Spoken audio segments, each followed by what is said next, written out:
is a lifetime resident of Cumberland County. He was born and raised in the Grays Creek community. He is the son of the late Edna Pone and Mr. Richard Pone. He is married to Beverly Pone, and they have 2 children, Jared and Kristen. Kristen Pone Dukes, who you all know is our Allied Health program. He's the proud first-time grandfather of a beautiful 12-day-old baby boy, Elias Carter Dukes. Judge Pone graduated from North Carolina Central University with high honors, and he went on to graduate from the University of North Carolina at Chapel Hill School of Law. He's had a distinguished legal career. He was an assistant public defender for the 12th Judicial District from 1982 until 1989. He was a member of the Rand, Finch, and Gregory law firm from 1989 until 1994, and a member of the Finch and Pone law firm from 1994 until 1996. In 1996, he was also appointed as a district court judge for the 12th Judicial District by Governor James Hunt Jr., and has been reelected by the citizens of Cumberland County in 2000, 2004, 2008, and again in 2012. He is a member of the North Carolina Bar Association, the North Carolina Association of District Court Judges, a certified juvenile court judge, the presiding judge for Cumberland County's Family Drug Treatment Court, and the Judicial Fellow for Cumberland County's Reclaiming Futures, an initiative helping youth with substance abuse issues. He's also very active in his church and community. As a member of the Willis Creek AME Zion Church, he serves as a trustee, Sons of Eric director, choir director, and Sunday school teacher. So, suffice it to say, if you sum it all up, his personal example is one we can all be proud to follow. It is my distinct pleasure to present to you all the Honorable Edward A. Pone.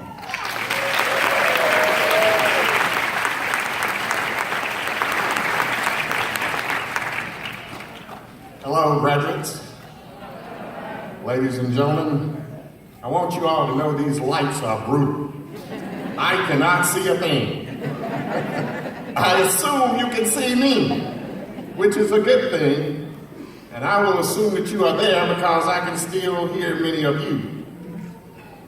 I am pleased to have the opportunity to be the commencement speaker for you today, the graduating class of Miller Mock College. Give yourselves a hand.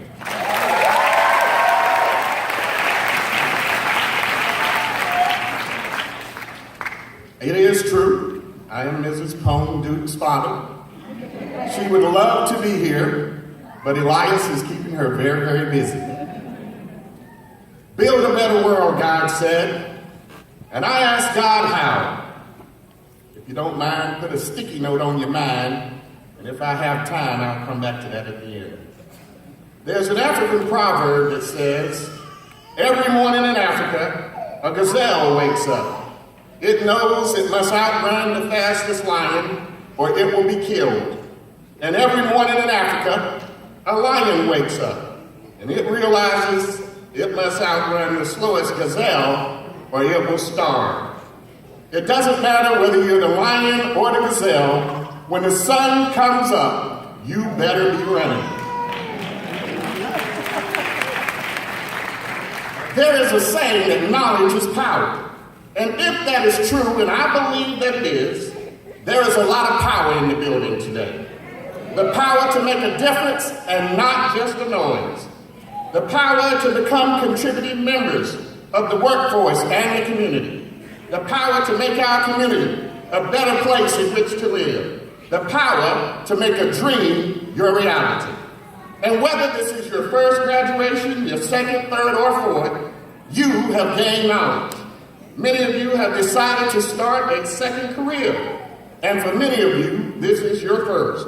Either way, you are now in a position to enter the workforce, armed with your degree or your certification, and the skills needed to become successful in your field. I did just a little research.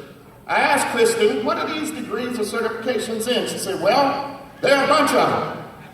They're medical assistant, medical billing and coding, business management, microcomputer applications, criminal justice, paralegal, massage therapy, aesthetics, barbering, cosmetology. Hello. Some of you will be able to make people look better. Others will be able to make people feel better. Still others will be able to help people be better. It has been said that there are basically three kinds of people in this world. Those who make things happen, those who watch things happen, and those who sit and wonder just what happened.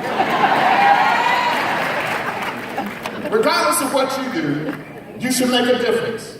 Make a difference in a positive way. Today's theme, as I was told, is make your dream a reality. It is one to live by. Many people have dreams. Some people dream big dreams, but they do little else. And dreaming alone is just that, a dream. Then there are those who have little dreams. They don't want or need much in life, but they still dream, and that's all they do. And they learn that dreaming alone and nothing else is just dreaming. Then there are those like you who have dreams, big and small, and who rather than just dream and set about to make their dream come true. You came to the realization that if you're going to be dreaming and owning your own business, you must do something to make that happen. You came to the realization that if you were to become a beautician or a barber, you must do something to make that dream come true. You determined that if I'm dreaming about getting a job in law enforcement or as a paralegal, I must do something to make that dream come true. If I'm going to work in the health field with insurance and medical billing, I must do something to make that dream come true. If I'm going to have a better life for myself and my children, I must do something to make that dream come true. You've learned it long enough, and now go out and make your dream come true. Two little raindrops were born in a shower, and one was so pompously proud of his power. He got his notion of extravagant notion. He'd hustle right out to swallow the ocean.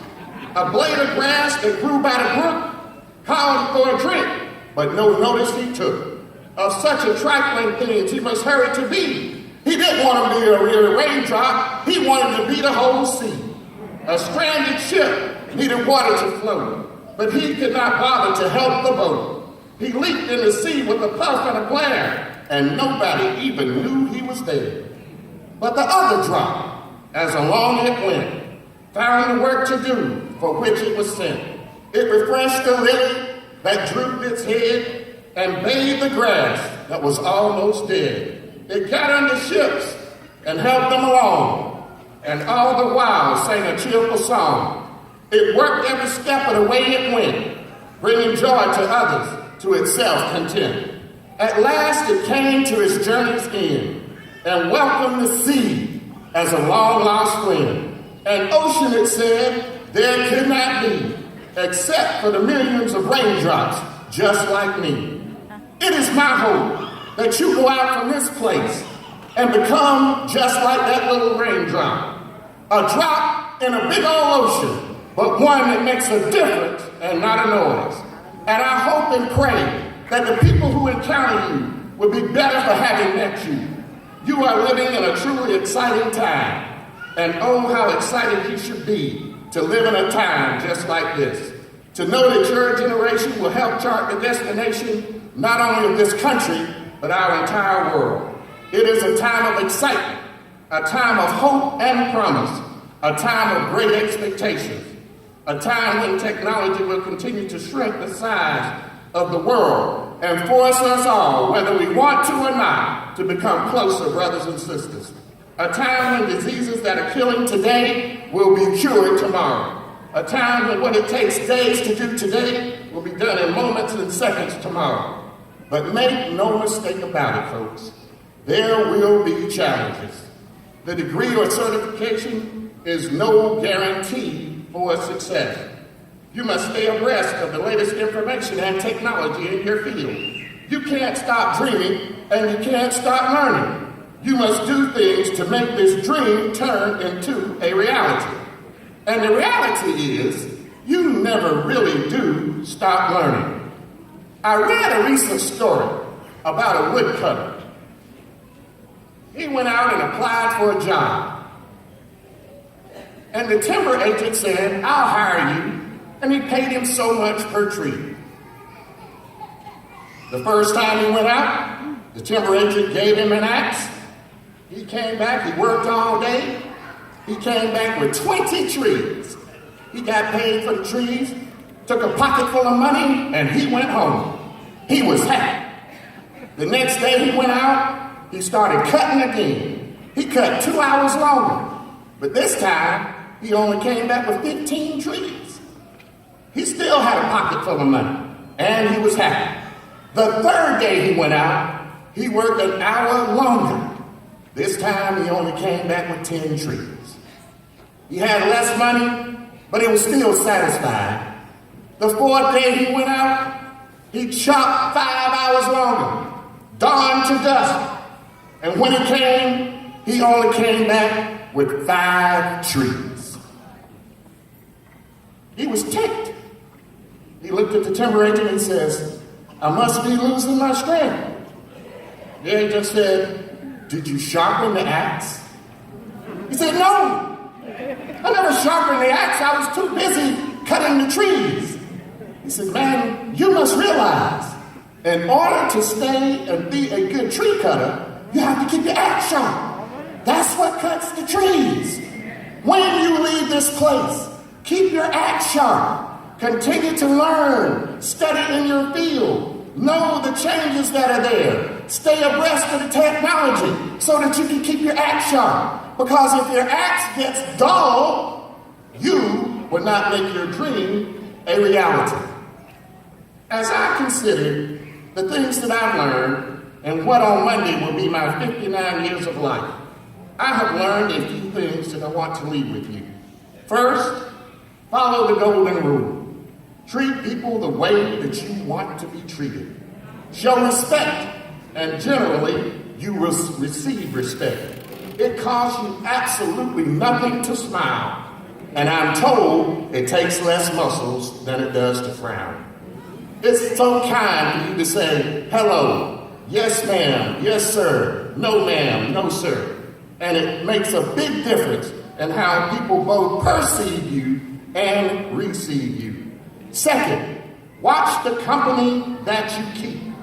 If you hang out with negative folk who are going nowhere and getting there fast, you are likely to end up in the same condition.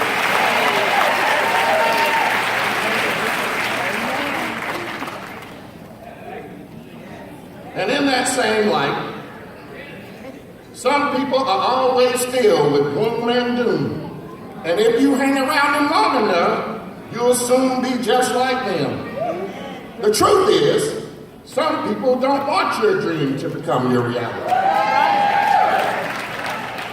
They realize that if you move on and make your dream become your reality, you will leave them behind. And they don't want to be left behind. Be careful about those folk.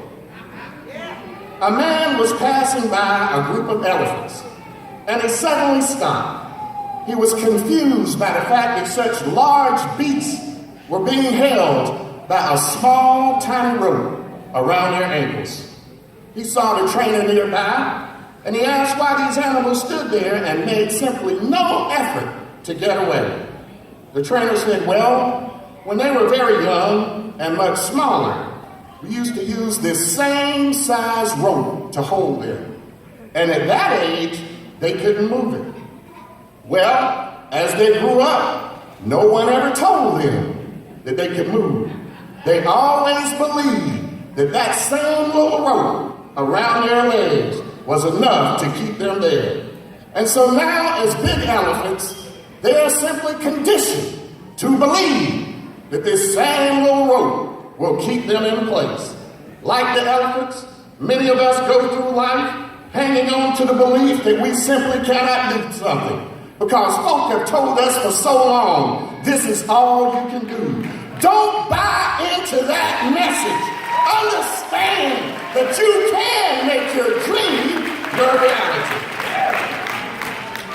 Many of you today are breaking free from the notion that you can't move on any further. But there might be somebody sitting out there in the audience who came by today with a friend or a family member, and you've been dreaming, or worse, you simply stopped dreaming. Maybe you've been stuck so long and held on by the tiny ropes of life in your mind that you simply believe that you cannot do any better. But somebody has to get sick and tired of being sick and tired and decide it's time to make my dream my reality.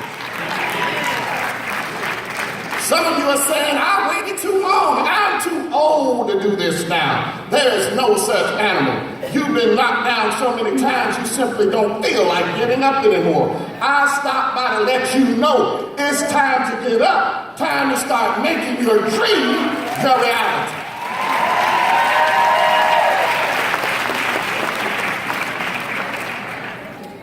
Third, keep your name clean. Your reputation is the most important commodity you will ever own in this life.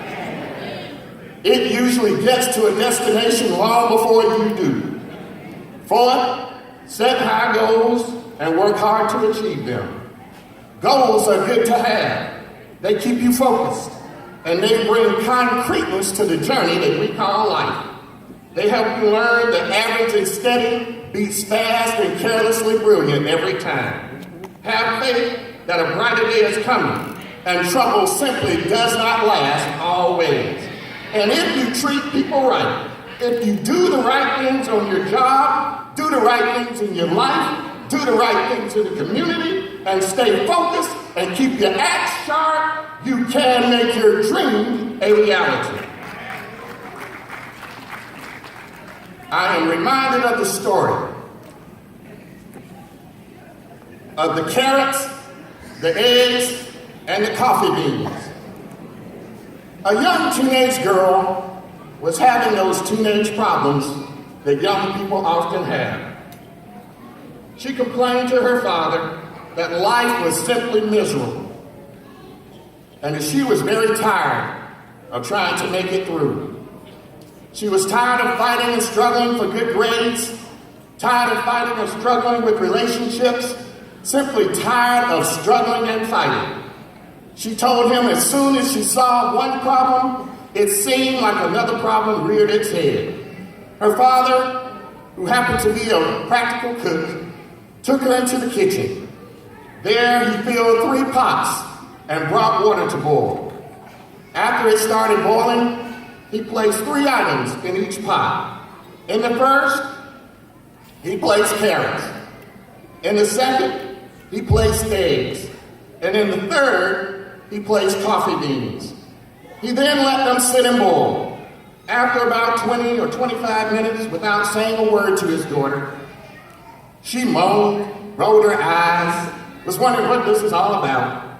You know, the teenage things. He finally brought her over to the stove and said, "What do you see?" She looked and said, "Carrots, eggs, and coffee." He said, "Look closer," and asked her to touch the carrots. She did, and noted that they were soft. He then asked her to take an egg and to peel it. She did, and noticed that as the outer shell came off, the egg inside was now hard-boiled. He asked her to smell and sip the aroma of the coffee, which she did. She then looked at her dad and says, "Dad, what does this all mean?" He explained to her, the carrots, the eggs, and the coffee beans all faced the same adversity. They all got into hot water. However, each one reacted differently. The carrot went in strong and hard, but when it got into the hot water, it turned soft and squishy. The egg was fragile and had a protective shell around its inner side, the inner side was liquid. But when it got into hot water, it became hard and was hard-boiled. The coffee was unique. When it got into the hot water, the beans never changed. They changed the hot water. Which one are you? Are you the carrot who is hard and callous, but when trials and tribulations come, you become squishy and wishy-washy?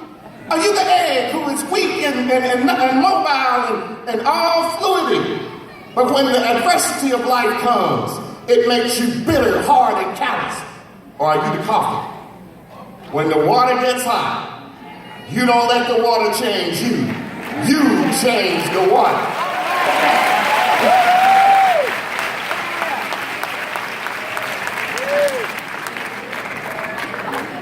As I go to my seat, I'm reminded of the little boy who was about 5 years old, and his dad was a busy businessman. He was in his study working on a multi-million-dollar project. In comes a little 5-year-old boy, says, "Daddy, can we play ball now?" He said, "You've been working all day, I don't want to play." He said, "Son, I'm real busy." He says, "Go out for about 30, 40 minutes, and when you come back, we'll play ball." The little boy went out. A few minutes later, he came back. "Daddy, can we play ball now?" He said, "You said a few minutes, and it's been a lot of minutes. Can we play ball?" His father said, "Son, I told you I'm busy. Give me a little more time." He said, "But Daddy, you promised." So the father looked over. He grabbed a picture of the world. He tore the picture of that world up into thousands of pieces, and he handed it to his little 5-year-old son.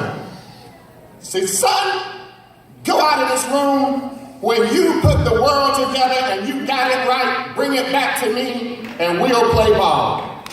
The little boy went out, 5 years old. He took the picture of the world. In 15 minutes, he had those thousands of pieces put together. He brought it back to his daddy. He was grinning as only little boys could. He said, "Daddy, I got the world right. Can we play ball now?" His dad looked at the picture. He noted all the details. The world was perfectly right.